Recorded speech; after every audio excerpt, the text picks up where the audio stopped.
Why don't penguins fly? They're not tall enough to be pilots. Today I'm filming in my pajamas because I actually really don't care. Also, I haven't brushed my hair in 24 hours. This is something that I've been wanting to talk about for a long time, so I'm going to talk about it right now, and I'll annotate where you should skip to if you want to see the actual video, but here's just like a little explanation beforehand, I guess. So when I started BookTube 2 years ago, I saw all these people that had read all these books, and I was sitting here as a 15-year-old having only started reading very ardently at that age. So I only owned like 20 books, and I just remember seeing all these people with hundreds of books, and I really wanted a large collection like they did. I wanted it to be in the background of my videos. I wanted to be able to come into my room and just have all these books. I wanted to be like other people and just have a lot of things, and so I went and bought a ton of books. I regret a lot of the book hauls I did. If you found my channel because of one of my huge collective hauls or book outlet unboxings, I really regret doing things like that, because what I would do is I would go into a bookstore or I would go onto an online website and I would find titles that I've heard of and just immediately take them, having no idea what they're about, only knowing I've heard this is okay and this is like $3. So that's what I did for a very long time, is I bought a million books just because they were cheap and I wanted a lot of them. Towards the end of last year and this year, I've been looking at my shelves and really thinking, I used to own like 200 books I hadn't read. I read about 10 books a month. It would have taken me 2 years to finish all those books, and so I started kind of filtering out books that I know I'll never read, because I'm a type of person that, I don't want to use the word OCD, but I'm very particular about if I have something, I want to be able to finish it. Whether that's a makeup product, I have to make sure I use it until it's all gone. It's just a pet peeve of mine. So seeing books that I haven't read yet and I know I need to, that like grinds my gears and I really want to finish it. So in order to help solve that problem, I've been getting rid of more and more books, because I know I look at them, I'm not excited about them, I know maybe one day I'll read them, but there are books that are way farther up on my priority list that I'd rather read, so I'm going to be getting rid of some more books. But basically, I feel like I've made very poor decisions in the past, and I'm starting to correct that. I'm getting rid of all the things that I don't want to 100% read for myself. So I've been doing more frequent unhauls. Here's another one. This is just a stack of not too many. There's, I think, less than 10 here, but I'm just slowly taking books I don't want out. I'm not buying any books. The only place I'm receiving books from is Entangled Teen for review. That being said, here are the books I'm unhauling. So the first book is The Tragedy Paper by Elizabeth Laban. This book was recommended to me off of a Tumblr post. There was this one master post of recommendations that was like, if you like looking for Alaska, you might like this book. So I picked it up off Book Outlet.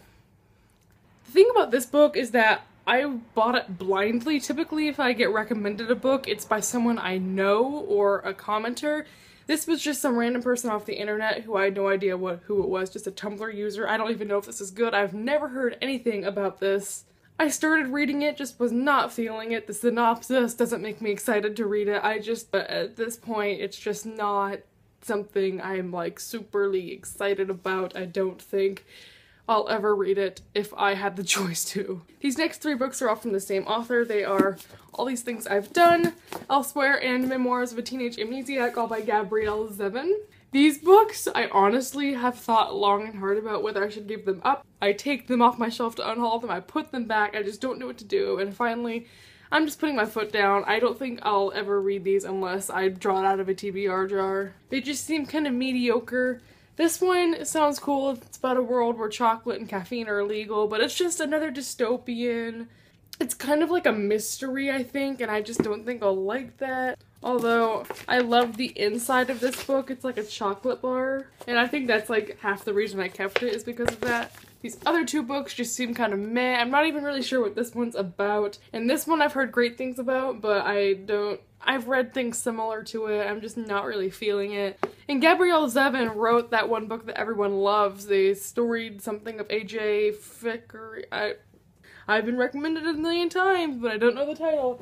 And that's half the reason why I kept Gabrielle's books, is because I was like, oh, she's this amazing person that did this other thing, but I don't think I'll read those. The next book is Deadline by Chris Crutcher. I picked this up from my library at the end of last school year because it's an ARC copy and they were giving away a ton of free ones. Chris Crutcher was an author I'd heard of but never read anything by, and this one sounded cool. It's about a guy that gets leukemia. He doesn't tell anyone, and I guess the consequences of that, I don't know, something about, it's a cancer book. And so, I don't know, I thought that was so cool for the longest time, but I don't think I'm gonna read it. I've never heard anyone talk about this. There are so many books I'd rather read than this. I have like 100 other books I could spend my time on that I'm excited about. So I'm gonna be getting rid of this one. I'm not sure what to do with it because it's an ARC and I can't necessarily sell it to anyone. Advanced reader's copy, not for sale. But I will definitely find a new home for this. The next book is Before I Die by Ginny Downham. This is a book about a girl who is dying and her last wish is to lose her virginity. I bought this when I was like 15. I don't know why. Can you see why I'm unmotivated to read it? I don't know. It just seems like something I won't really like. It might be kind of touching, but it seems kind of cliche. I don't know. Is the final verdict. Again, other things just seem more enticing than this. This book I'm actually contemplating whether I should keep or not. I've had it on my shelf for a long time. This is actually signed to my name and I don't know if I'd be able to sell it somewhere. It's The Madman's Daughter by Megan Shepherd. It's about like a mad scientist and it's kind of historical fiction-ish, and I got this a long time ago. I haven't even thought about reading it. Everyone I hear talk about this book gives it like a 4 stars, and I just don't know if that's good enough for me. I'm probably gonna keep this one on my shelf just in case I change my mind, but jeez. Oh, this has the same font as Divergent on the inside. Okay, first of all, how would I know that? Second of all, why does that bother me? Also, like, irrelevant thing, the main character name in this is Juliet, and it's spelled the wrong way, and that's an immature reason to not want to read this book, but yeah. Okay, I'm not ready for another Juliet in my life, apparently. The last book that I have is Invisible by Andrea Kramer and David Levithan. Originally, I bought this because David Levithan is my king, and I love him so much. I'm meeting him in March, so I don't know if I should keep this until March, get it signed, then sell it, and be like, money. But this book's just about a guy who is invisible, and my friend Civi read this book, and she said she didn't really like it. Or she gave it like 3 stars or something like that, and I don't know why. She's the only person I've ever heard talk about this, and I really trust her opinion, and I just don't really I'm not feeling it. I'm not with the whole paranormal thing right now. I'm not into it at the moment, and I just don't see myself reading this in the near future. So this is Leaving. 10 months sober, I must admit, just because you're clean don't mean you don't miss it. I'm sorry I'm unable to send any of these books out to commenters or viewers. I'm not allowed to, quite frankly. Hope you all enjoyed this. I definitely did. A lot more shelf space, let's be honest. So, car? You wanna not interrupt me? Thanks. I was talking. Bye!